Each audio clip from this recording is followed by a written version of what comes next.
नमस्कार, मैं हूं आपके साथ ज्योतिका। आइए रुक करते हैं फटाफट खबरों की ओर। समाजवादी पार्टी नई सियासी जमीन अपराध पीड़ितों की आंसू पोंछकर तैयार कर रही है। पिछड़ा, दलित और अल्पसंख्यक के साथ अगड़े वर्ग के पीड़ितों के लिए भी पार्टी ने खजाना खोल दिया है। पिछड़ा, दलित और अल्पसंख्यक की राजनीतिक जमीन तैयार करने के लिए समाजवादी पार्टी अपराध पीड़ितों की आंसू पोंछ रही है। आर्थिक सहयोग से उनके जख्मों पर मरहम लगा रही है। इसके लिए पार्टी ने खजाना खोल रखा है, जबकि अन्य दल सिर्फ संवेदनाएं व्यक्त करने तक सीमित है।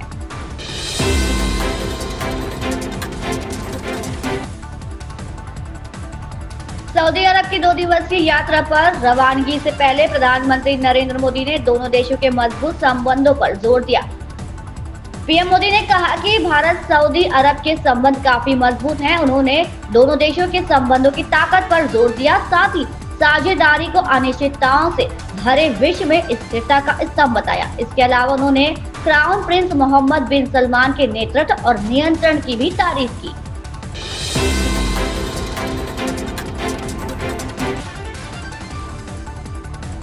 स्टैनफोर्ड यूनिवर्सिटी कैलिफोर्निया के हूवर इंस्टीट्यूशन में बोलते हुए वित्त मंत्री निर्मला सीतारमण ने बताया कि भारत के पिछले 2 केंद्रीय बजटों ने सभी क्षेत्रों में एक स्पष्ट नीति और एजेंडे के साथ बदलाव का आधार तैयार किया है। उन्होंने कहा कि 2047 तक भारत को विकसित बनाने की यात्रा केवल सपना नहीं है, बल्कि एक साझा मिशन है।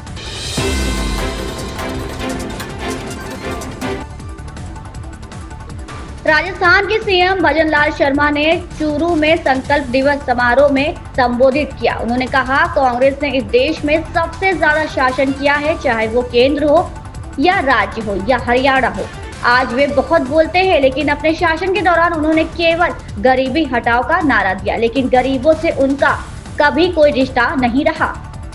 इस देश के अंदर सबसे ज्यादा अगर राज किया है, चाहे वो केंद्र में हो, चाहे प्रदेश में हो या हरियाणा में हो, सबसे ज्यादा अगर इस देश में राज किया है तो कांग्रेस ने किया है। लेकिन आज बड़ी बड़ी बातें वो करते हैं।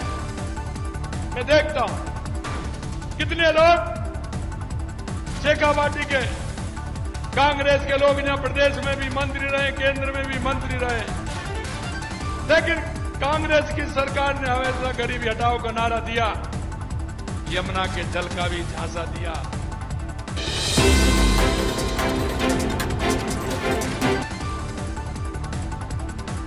सपा अध्यक्ष अखिलेश यादव ने एक अखबार में छपी खबर के हवाले से यूपी सरकार पर तंज कसा है और सरकार पर फर्जीवाड़े और घोटाले का आरोप लगाया है। आगरा में जननी सुरक्षा योजना में हुए फर्जीवाड़े को लेकर सपा अध्यक्ष अखिलेश यादव ने योगी सरकार पर तंज कसा है।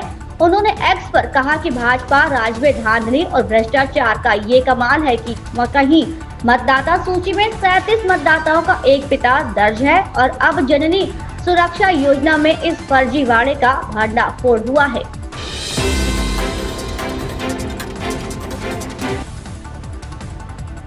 प्रवर्तन निदेशालय ने हैदराबाद स्थित रियल एस्टेट फर्मों में मनी लॉन्ड्रिंग जांच में अभिनेता महेश बाबू को 28 अप्रैल को तलब किया है। इससे पहले ईडी ने 16 अप्रैल को तेलंगाना में कई जगहों पर छापेमारी की थी।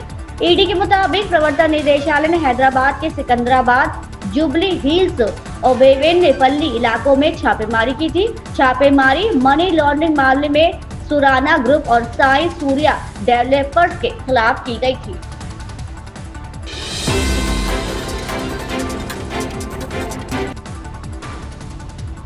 यूपी में सोमवार रात बड़े पैमाने पर आईएएस अफसरों के तबादले किए गए हैं। करीब 33 आईएएस अधिकारियों का तबादला कर दिया। आईएएस विशाल सिंह ने सूचना निदेशक बना दिए गए हैं। वाराणसी के मंडलायुक्त को नई जिम्मेदारी दी गई है। वाराणसी, बरेली, अंबेडकर नगर, आजमगढ़, गाजीपुर, झांसी, महोबा समेत कई जिलों के जिलाधिकारी बदले गए हैं।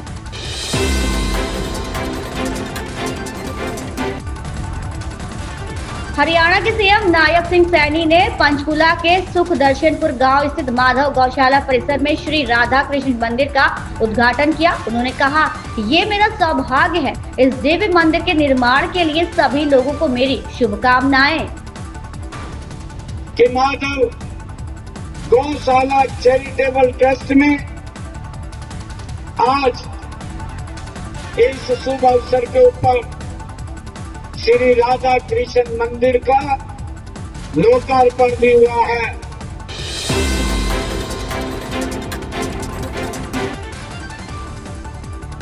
अमेरिकी उपराष्ट्रपति जेडी वेंस सोमवार को अपने परिवार के साथ 4 दिवसीय यात्रा पर भारत पहुंचे। अपनी यात्रा के दौरान जेडी वेंस ने प्रधानमंत्री मोदी से मुलाकात की। दोनों नेताओं ने व्यापार समेत कई मुद्दों पर मंथन किया। जेडी वेंस और उनका परिवार आगरा और जयपुर की यात्रा भी करेंगे।